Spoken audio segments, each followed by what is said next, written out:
Hello children, this is your English literature lesson of the topic A Drive in the Motor Car. This is part 1 of the lesson, so let's begin. Okay, how would you like to drive a vehicle like this? I can't drive, but I would surely like to get a ride in it. Oh, here. Now, after looking at this picture, would you still like to drive a fast new car? Well, those of you who still want to, what would you do differently not to result like this? Today's lesson is also about a drive in a brand new car. And the car in the lesson is one like this. So before we start reading, let's first look at the new words which you are going to find in the pages. These words are exceptionally, enlightened, enormous, dédain bouton. This is the French name of the vehicle the lesson is about. Sufficient, competence, quivering, clutch, concentrate, pedestrian, strolling, hedge, ancient, spurred, taunts, fierce, marvelous, catapulted. Now let's look at the meaning of these words. Exceptionally means extremely, enlightened, free of ignorance, prejudice or superstition, enormous, huge. Dédain bouton, a model of car from the early 1900s, and the car we are going to read in the lesson is from 1925. Sufficient means enough, competence, ability, quivering, trembling or shaking, clutch, a rotating shaft used by drivers to change the gears of a motor car, concentrate means to focus, pedestrian, a person who is walking, strolling, walking, taking a walk, hedge, a plant of short height, a shrubbery, ancient, olden or very old, spurred means encouraged, taunts, jeers or jeering, fierce, very severe, marvelous, amazing, and catapulted means tossed. So now we come to reading the first page of the lesson, A Drive in the Motor Car. So the lesson is on page number 49. If you have your books, you can take them out or you can read off the screen with me. So let's start reading.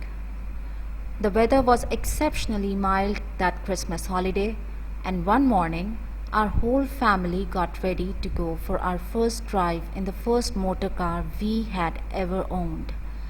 This new motor car was an enormous long black French automobile called a dédain bouton, which had a canvas roof which folded back. The driver was to be that 12 years older than me half-sister, now aged 21.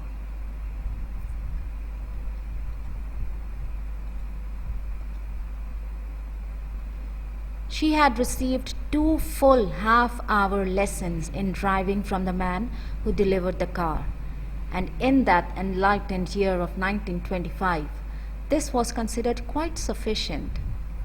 Nobody had to take a driving test. You were your own judge of competence, and as soon as you felt you were ready to go, off you jolly well went. As we all climbed into the car, our excitement was so intense, we could hardly bear it. "How fast will it go?" we cried. "Will it do 50 miles an hour?" "It'll do 60. the ancient sister answered. Her tone was so confident it should have scared us to death, but it didn't. So this is the end of page 49, and the story is very simple. The author is telling about his first drive in their first family car. So during one Christmas holiday, they received their brand new car, and his sister, who was 12 years older than him, his half sister, she had received 2 hours, and that is not only 2 hours, 2.5 hour lessons, making it just 1 hour of driving lesson, and she was going to drive the car for them. And the year is 1925, and people did not need driving licenses, or they did not take driving tests for the license either. As soon as anyone felt that they were able to drive the car, that's all that was needed. So the children are very excited. They're asking their sister how fast the car will do, and the sister is telling them that it can go as fast as 60 miles an hour. So let's see what happens next. Okay, before we read any further, can you answer these questions? Who is the driver of the new car? And what is the age of the driver? And how long were the driver's training? Well, if you understand the lesson, you know the driver of the new car is the sister of the author, and whatever the age she is 12 years older than the author. So to find the correct age, we need to know the age of the author as well. And she had a 1 hour driving training, and that was all. So after revising the page, let's start reading the second one, which is page 50. Oh, let's make it do 60, we shouted. Will you promise to take us up to 60? We shall probably go faster than that, the sister announced, pulling on her driving gloves and tying a scarf over her head in the approved driving fashion of the period. The canvas hood had been folded back because of the mild weather, converting the car into a magnificent open tourer. Up front, there were 3 bodies in all: the driver behind the wheel, that's her, my half-brother aged 18, and one of my sisters aged 12. In the back seat there were 4 more of us: my mother aged 40, 2 small sisters aged 8 and 5, and myself aged 9. Our machine possessed one very special feature, which I don't think you see on the cars of today. This was a second windscreen in the back. So after reading this page, do you know how many people were sitting in the car altogether? How many were there? Yes, with the picture you can easily tell, and after reading it's clear now. There were 7 sitting in the car. Okay, now on to page 51. To keep the breeze off the faces of the back seat passengers when the hood was down, it had a long central section and 2 little end sections that could be angled backwards to deflect the wind. We were all quivering with fear and joy as the driver let out the clutch and the great long black automobile leaned forward and stole into motion. "Are you sure you know how to do it?" we shouted. "Do you know where the brakes are?" "Be quiet," snapped the ancient sister. "I've got to concentrate." Down the drive we went and out into the village of Landau itself. Fortunately, there were very few vehicles on the roads in those days. So, on this page, the story is going on. The author is telling that the vehicle had a very special feature. It had a back seat also, back windscreen also, and the purpose of that was to save the back seat passengers from the wind hitting their faces. So all of them were very happy, very excited, and they were asking their sisters if she can drive at all. So she snapped at them and told them to stay quiet so she can concentrate. Occasionally you met a small truck or a delivery van, and now and again a private car, but the danger of colliding with anything else was fairly remote so long as you kept the car on the road. The splendid black tourer crept slowly through the village, with the driver pressing the rubber bulb of the horn every time we passed a human being, whether it was the butcher boy on his bicycle or just a pedestrian strolling on the pavement. Soon we were entering a countryside of green fields and high hedges, with not a soul in sight. "You didn't think I could do it, did you?" cried the ancient sister, turning round and grinning at us all. "Now keep your eyes on the road," my mother said nervously. So luckily there was very little traffic, and only a few van or a private car were on the road, and there was very little chance of colliding with anyone if the car kept on the road. So soon they were out of the village and in the countryside, and just then the author's sister turned back at them and looked at them and said that she can drive. She was trying to boast at them, asking them, "You didn't think I could do it, did you?" Now the mother was very nervous and told her to keep her eyes on the road. So all is going well till now. Let's read the next page and see what happens.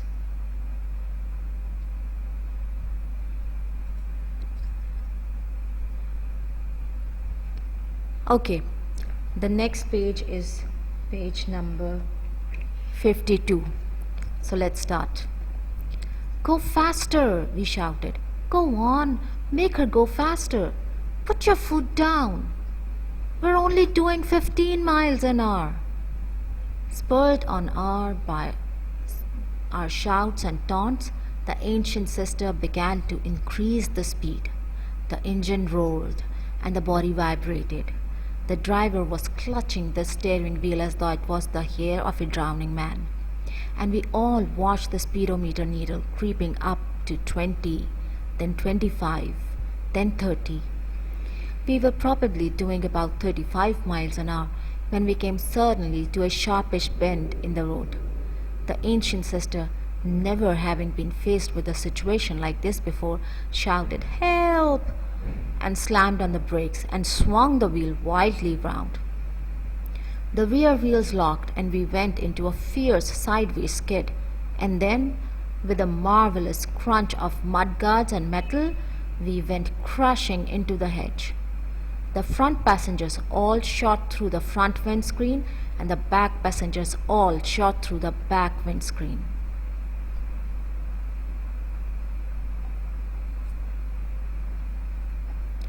Glass flew in all directions, and so did we. My brother and one sister landed on the bonnet of the car. Someone else was catapulted out onto the road, and at least one small sister landed in the middle of a hedge. But, miraculously, nobody was hurt very much, except me. My nose had been cut almost clean off my face as I went through the rear windscreen, and now it was hanging on only by a single small thread of skin. My mother grabbed a handkerchief from her purse. She clapped the dangling nose back into place fast and held it there. Not a cottage or a person was in sight, let alone a telephone. Some kind of bird started twittering in a tree further down the road. Otherwise, all was silent. So we have come to end of page 52. And in this page, a lot has happened. Finally, what we were all dreaded has happened. The car has met its accident. The children were asking their sister to drive faster and faster, and listening to them, she agreed foolishly, and when there was a sharp bend, she could not control the car and it hit a hedge. Everyone flew out of the car here and there, and the author went through the back windscreen. The glasses of the windscreen were flying everywhere, and the back windscreen was mentioned by the author because as he went through the glass, his nose was cut off and it was hanging with a very small piece of skin only. So his mother took out a handkerchief from her purse and she put the nose back into its place and a handkerchief over it and held it there. So they were in the countryside. There was no one there to help them, and everything was so very quiet. How bad. The children were so excited, and now this has happened. Do you feel bad for the author? I do. Okay, let's think of some of the answers for these questions. Why did the author's sister started increasing the speed of the motor car? Who was hurt in the accident? And will the author's nose heal afterwards?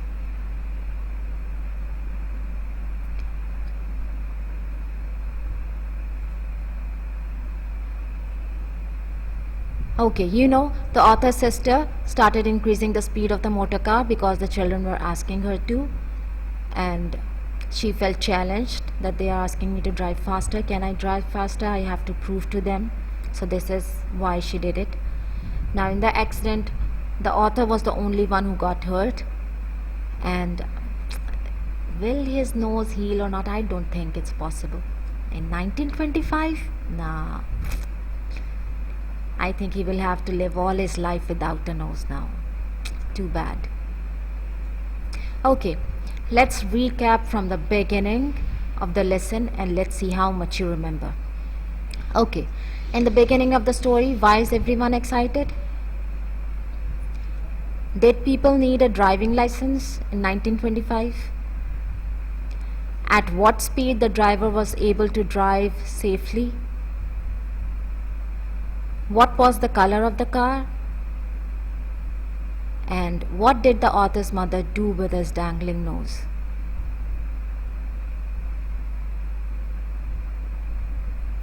So do you know the answers? Have you thought them up? Okay, we know in the beginning of the story, the children were excited because the family just bought a brand new car and they were going to get their first ride in it. And the people did not need a driving license in 1925. There was no concept of a driving test then. Now I think the driver was able to drive safely as long as she kept the speed under 20 miles an hour. The color of the car was black, and the author's mother took out a handkerchief from her purse and she kept the nose in its position by the help of the handkerchief. Okay, so now after revising the whole story, let's see what homework you have to do. Here are your exercises. Question A, questions 1 to 5 you have to do in your literature copy. These questions are on page 57 in your book. So this is part 1 of the lesson, and we will read the next part and we will find out what becomes of the author's nose then. It's a good thing we live these days, and now drivers do have to give a driving test and they do get a longer training for driving any kind of vehicle. Right? Okay, so this is the lesson for now. I hope you enjoyed it. Thank you for your attention. Take care of yourselves. Bye bye.